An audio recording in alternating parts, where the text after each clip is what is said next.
राज्यातील सरकारी, निमसरकारी कर्मचारी तसंच शिक्षक-शिक्षकेतर कर्मचाऱ्यांच्या बेमुदत संपामुळे जिल्ह्यातील शासकीय कार्यालयातील कामकाज ठप्प. राज्यातील सरकारी, निमसरकारी कर्मचारी तसंच शिक्षक-शिक्षकेतर कर्मचाऱ्यांनी आजपासून बेमुदत संप सुरू केल्यानं ठाणे जिल्ह्यातील प्रशासनावर मोठा परिणाम झालाय.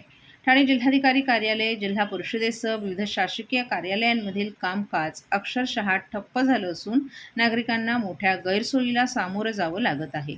विविध कामांसाठी वारंवार कार्यालयांच्या फेऱ्या मारणाऱ्या नागरिकांचं काम आणखीन काही दिवस रखडणार असल्यानं त्यांच्यात तीव्र संताप व्यक्त होतोय. प्रमाणपत्र, महसूल कामं, शासकीय योजना तसंच इतर दैनंदिन सेवा पूर्णपणे विस्कळीत झाल्या आहेत.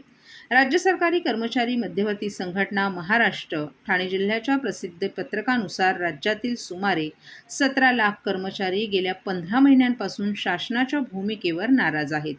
7 वेळा आंदोलनं करूनही प्रलंबित मागण्यांवर ठोस निर्णय न झाल्यानं अखेर 21 एप्रिलपासून बेमुदत संपाचा निर्णय घेण्यात आलाय. समन्वय समितीचे निमंत्रक भास्कर गव्हाणे यांनी मागण्या मंजूर होईपर्यंत संप मागे घेतला जाणार नसल्याचं स्पष्ट केलंय. कर्मचारी संघटनांनी सुधारित निवृत्ती वेतन योजना, 10, 20, 30 लाभ, निवृत्तीचं वय 60 वर्ष करणं, रिक्त पदं भरणं, कंत्राटी कर्मचाऱ्यांचे नियमितीकरण करणं आणि कॅशलेस आरोग्य विमा योजना लागू करण्यासह एकूण 18 मागण्या मांडल्यात. दरम्यान संपामुळे शासकीय सेवा, शाळा, महाविद्यालये आणि सार्वजनिक यंत्रणा प्रभावित झाल्यानं प्रशासनासमोर मोठं आव्हान उभं ठाकलं असून शासनानं तातडीनं तोडगा काढण्याची मागणी होत आहे. आजपासून तुम्ही बेमुदत संप केला, गेल्या 2023 आपण 7 दिवसाचं आंदोलन केलं. त्या आंदोलनाच्या वेळेला आपल्याला त्यावेळचे मुख्यमंत्री एकनाथजी शिंदे साहेब यांनी जुनी पेन्शन योजना लागू केली. परंतु तो GR काढत असताना शासनाने त्याच्यामध्ये एक मेक मारून ठेवलेली होती की अंमलबजावणी GR नंतर काढण्यात येईल.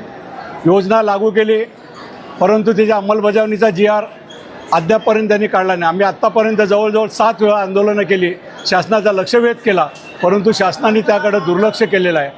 त्याच्यामुळं नाईलाजास्तव आम्हाला आज संपूर्ण महाराष्ट्रभर या आंदोलन चालू केलेले आहेत. आजपासून बेमुदत संप चालू झालेला आहे. जोपर्यंत शासन निर्णय पारित करत नाही अंमलबजावणीचा, तोपर्यंत हा संप मागे घेतला जाणार नाही.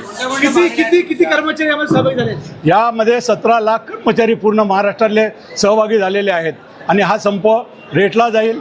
शासन जोपर्यंत शासन निर्णय पारित करत नाहीत तोपर्यंत हा संप मागे घेतला जाणार नाही. प्रामुख्याने काय मागणी आहे? प्रामुख्याने मागणी एकच आहे आमची महत्त्वाची, की जी जुनी पेन्शन योजना लागू केलेली आहे परंतु तिची अंमलबजावणीचा GR शासनाने काढलेला नाही आहे. त्याच्यासाठी 7 वेळा आम्ही आंदोलनं केलेत, तरी पण त्याच्यावर शासन निर्णय काढत नाहीत. त्याचप्रमाणे देशातल्या 26 राज्यामध्ये निवृत्तीचं वय 60 आहे, परंतु महाराष्ट्र आपण पुरोगामी म्हणतो, तिथे फक्त 58 वय सेवानिवृत्तीचं, ते 60 वर्ष करावं.